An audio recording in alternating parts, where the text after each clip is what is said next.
এখন থেকে আপনার প্রিয় সিরিয়ালগুলো ফ্রিতে দেখুন এক্সক্লুসিভলি শুধুমাত্র সান নেক্সটে। এখনই অ্যাপ ডাউনলোড করুন। জানি ও কিছুতেই রুদ্রর হাত ছাড়তে চায় না।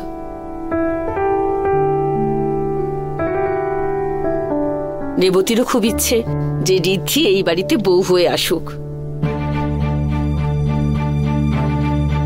আমাদের বাড়ির লোকেরও এই ব্যাপারে কারোর কোনো আপত্তি নেই,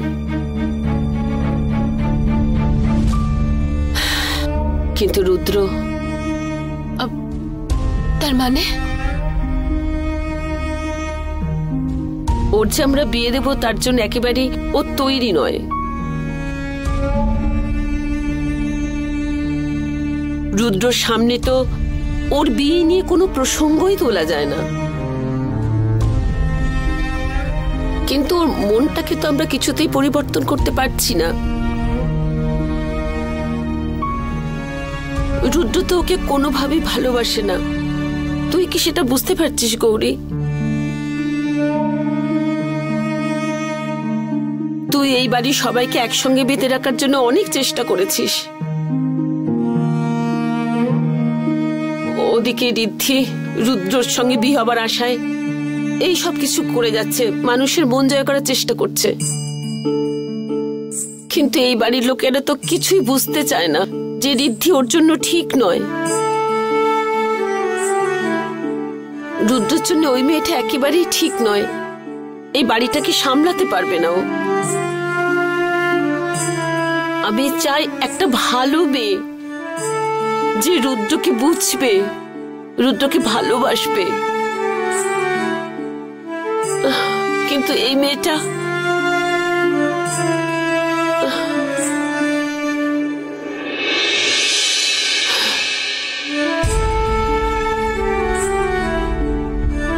বড় মা, আমাকে আপনি বিশ্বাস করেন তো? আপনার জীবনের সব সমস্যা আমি দূর করব। আপনাকে আপনার মনের বিরুদ্ধে গিয়ে কখনো কোনো কাজ করতে হবে না।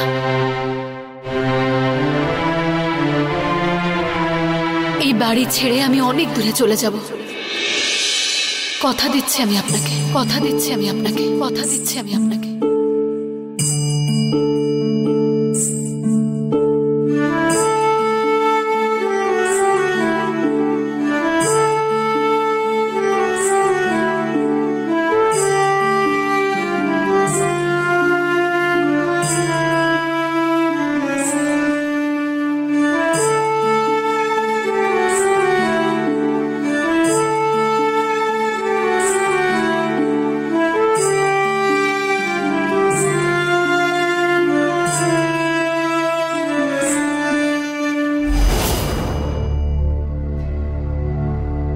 গৌরী, তুই এই বাড়ির কাজের লোক।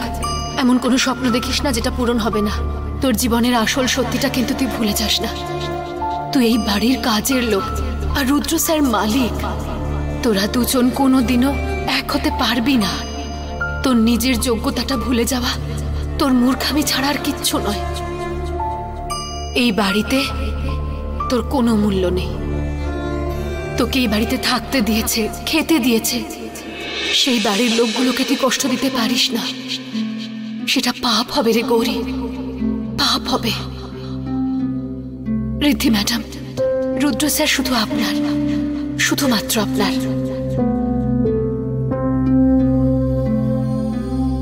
মিনি,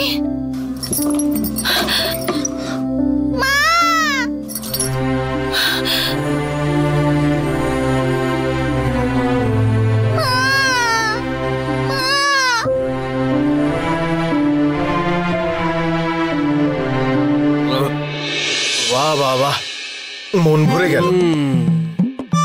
আরে ব্যাস ব্যাস ব্যাস, এবার ছেড়ে দে। টিফিন কৌটোটাও খেয়ে নিবি নাকি? আরে কি দারুণ খেতে ভাই এটা। হ্যাঁ ভাই, সত্যি গৌরী দেবীর হাতে না একদম জাদু আছে। তোর কথা ভাব, তুই ঋদ্ধির হাফ বয়ফ্রেন্ড, তাতেই এই অবস্থা। ফুল বয়ফ্রেন্ড হলে না তোকে একেবারে খুঁজে পাওয়া যাবে না ভাই। Half boyfriend? হ্যাঁ, আরে মানে হলো গৌরী দেবী তোকে তার বয়ফ্রেন্ড মানে তো, কিন্তু তুই তো গার্লফ্রেন্ড মানিস না, তাই হাফ বয়ফ্রেন্ড। এই শোন, আমি না হাফ বয়ফ্রেন্ড কারোর হতে চাই না। এই এরকম মেয়ের পাল্লায় পড়লে সারা জীবন অখাদ্য খাবার খেতে হবে। কি করে বানাই এসব ভাই? হ্যাঁ ভাই, এরকম একটা মেয়েকে লাইফে আবার রাখা যায় নাকি? এই বাই দ্য ওয়ে, তুই ভাব তুই যদি ওর বয়ফ্রেন্ড হতিস। চল। আরে মানে আমি বলছি তুই ভাব না যে তুই ওর বয়ফ্রেন্ড। আমাকে বোঝাতে আসছিস? আরে জাস্ট ইমাজিন। আরে থাম না তুই। তুই ইমাজিন কর না, তুই খাওয়ার টেবিলে বসেছিস আর তুই ওকে পু বলে হাঁক দিচ্ছিস। হ্যাঁ, ডাক তো ওরকম baby baby baby baby baby baby বলে ডাকো না। আরে তুই এত ব্লাশ করছিস কেন? এই আমার খাবার তোমার কেমন লাগছে? খুবই অখাদ্য। You are so funny. এই বাই দ্য ওয়ে, তোমার এই স্পেশাল কুক তোমার জন্য এই যেটা বানিয়েছে এটার নাম গেস করো তো। Guess guess guess. Oh my god, it's Italian rice sheet. Oh my god, it is correct. Seriously, ভাই? রিদ্ধি?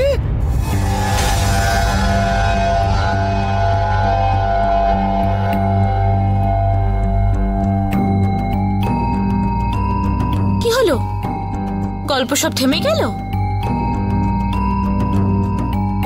যে ফান তোমরা এখানে করছো সেটাই কন্টিনিউ করো না। I mean, make a fun of me. খুব ভালো লাগে না তোমাদের? রুদ্র, ইউ নো, শুধু তোমার জন্য আমি এই পরিবারের সবকিছু মেনে নিয়েছি, but you just don't care. তুমি জানো, আমি আজকে প্রথমবার জীবনে আগুনের সামনে গেছি শুধুমাত্র তোমার জন্য খাবার বানাবো বলে। তুমি কি জানো রুদ্র, আমাদের বাড়িতে কিচেন আছে কিনা সেটাই আমি জানি না এখনো। আমার একটা অর্ডারে ওয়ার্ল্ডের বেস্ট ডিশটা আমার সামনে চলে আসবে। এই সিচুয়েশনে আমি পড়লে আমি জীবনেও সব মুখে দিতাম না। Shut up.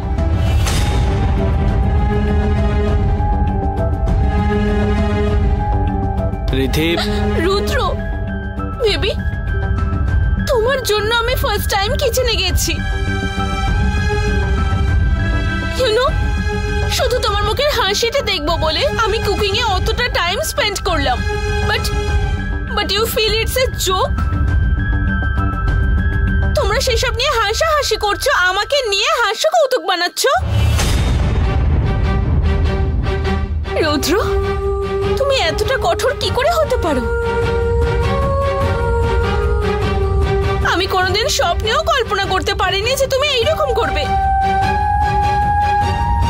আমি এত কষ্ট করে রান্না করলাম আর তুমি ওই মেয়েটার হাতের খিচুড়ি খেলে। খিচুড়িটাকে নিয়ে কিছু বলিস না। Don't act. আমি সবকিছু বুঝতে পারছি, কিন্তু কি বলতো রুদ্র, আমি এত কিছু টলারেট করতে আর পারছি না।